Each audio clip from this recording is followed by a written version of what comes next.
سلام پریسا خانوم. سلام سهیل جان، خودتی؟ بله، حال شما؟ ستاره خوبی؟ سهیل خوبی؟ سلامتی؟ قربونت برم. مرسی، حالت فدات شم. خوبه؟ چه خبرها؟ خوبی؟ خیلی بی قربونت معرفتی، برم. پارسال دوست امسال آشنا. معلوم هست کجایی شما خانوم؟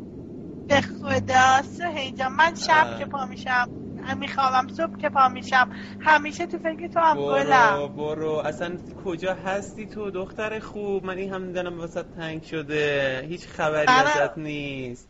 عزیز دلم الهی من بمیرم، به خدا منم دلم برای تو تنگ شده، خدا میدونه. من یه موقع اینقدر دلم میگیره مامانم قربون دلت برم. خودم رفتم، بعد یه موقع میگه چی شده و اینا، میگم به خدا فقط تو فکر سهیل جونم. من به هیچ دلم قربونت برم، فدات شم. مرسی، خیلی قربونت برم. خیلی خوشحالم کردی. مرسی. چه خبرها دختر خوب؟ چیکارا میکنی؟ خوش میگذره؟ در شک بد نیست. نه تو نیستی اصلا اوکی نیست اینجا. ای بابا، مگه تو قرار نبود 6 ماه بری بعد برگردی؟ 2 سال شد هیچ خبری هم نشد. من دلم تنگ شده، یاد خاطراتمون میافتم. آره عزیزم، به خدا من هر وقت از جلو رستوران ستاره رد میشم یادت میافتم. قربونت برم. آره همیشه دلم واسه تنگ میشه. اون سقف ستاره ایش که همش با هم نشونت میدادم، یادته؟ به خدا سهیل، وقتی از اون صحبت میکنی یادت اولین باری که با هم آشنا شدیم اونجا رفتیم غذا خوردیم؟ آره میگم خب من هر وقت خدا میدونه هر وقت از اونجا رد میشم دلم واسه یه ذره میشه. یادم نمیره شب تولد تو رو با مناینا گرفته بودیم اینجا. آره چقدرم خوش گذشت.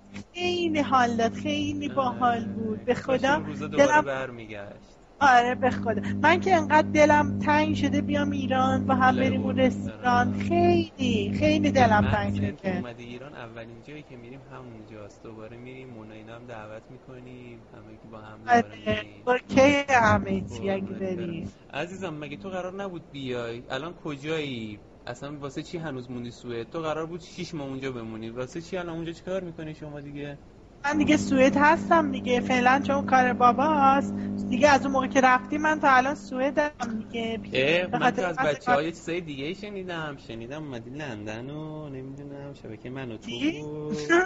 آره کلی ما کلاس گذاشتیم جیفمون. بله دیگه تو شبکه‌های خوب کار میکنه و اینها. نباید به من یه خبر میدادی بی معرفت؟ من که خوشحال میشدم. باید از بچه‌ها میشنیدم. نه عزیزم گلم گوش کن، من تو خیلی چیزا نمیدونی آخه عزیزم. من خیلی وقتی که از اونجا اومدم بیرون، 3-4 ماه. چرا؟ من الان برات میگم. ببین گلم، من یعنی نمیخواستم من تو این قضیه رو پنهون کنم، ولی چون اومده بودم بیرون آره دیگه یه مقداری چیز شدم که گفتن شاید خیلی خوشایند نباشه به خاطر مسائلی که برام پیش اومد اونجا. چی شده بود مگه؟ بابا من که اصلا نمیدونستم چیزی، تو هم که هیچی نگفتی، اصلا خبری نبود ازت. چی شده؟ چه اتفاق افتاده مگه اونجا؟ چون که باید خیلی خوب باشه که شرایط کارش و این چیزا. سوی جان ببین خب راستش اگه بخوام بهت بگم شاید از نظر مالی و اینا بد نبود، از این نظرها آره خب ولی یه چیز کلی بهت بگم. یادت همیشه با هم صحبت می‌کردیم گفتیم خیلی چیزا دورنمای قشنگی دارم. وقتی میشه چیزی که شاید تصور میکنی نباشه. منم وقتی راستش اصلا قصه این که من رفتم شبکه من و تو خیلی خیلی پیچیده و عجیب غریب شد.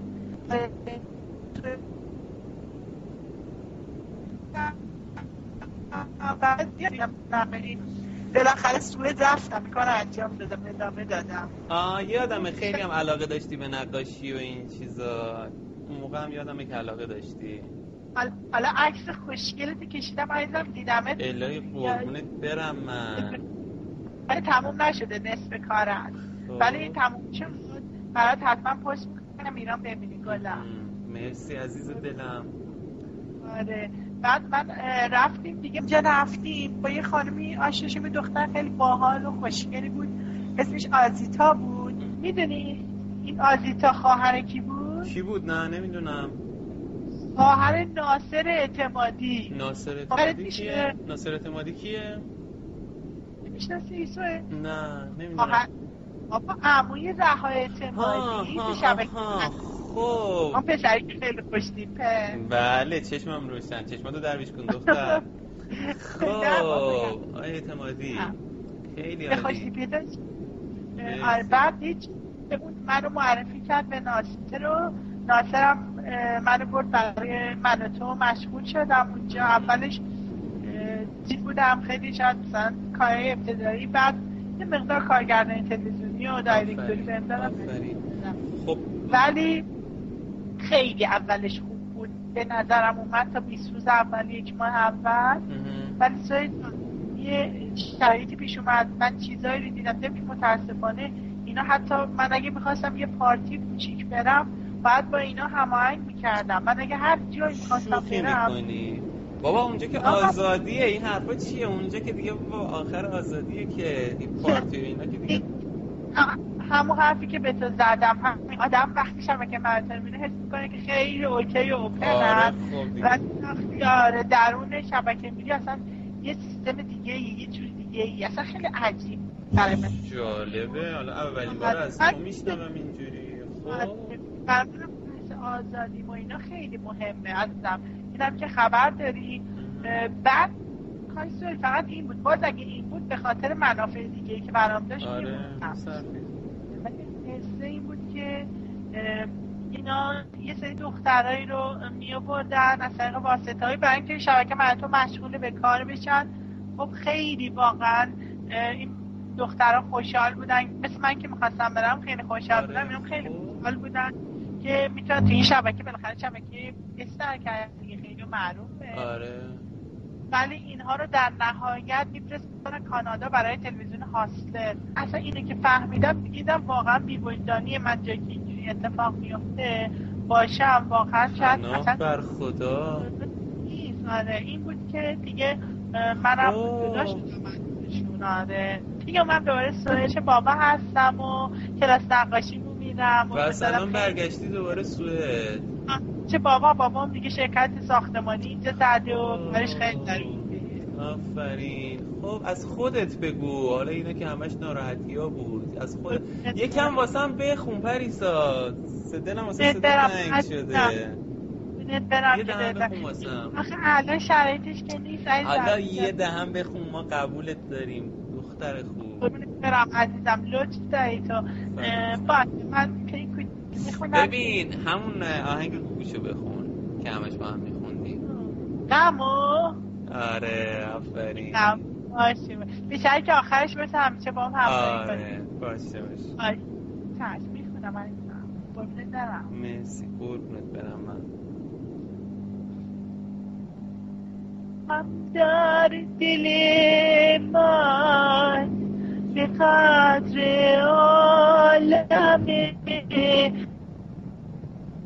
غمهای عالم برای من کمه، رنگ غروب دل افسرده‌ام غرق سکوت وجود مرده‌ام، وای از من و غمهای من، وای از دل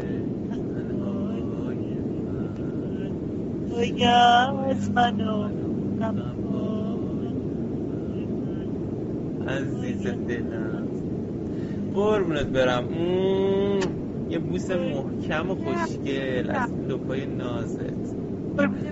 شکل دل من کاش اصلا پریسا اصلا حالم یه جوری شد، کاش الان اینجا بودی دیگه.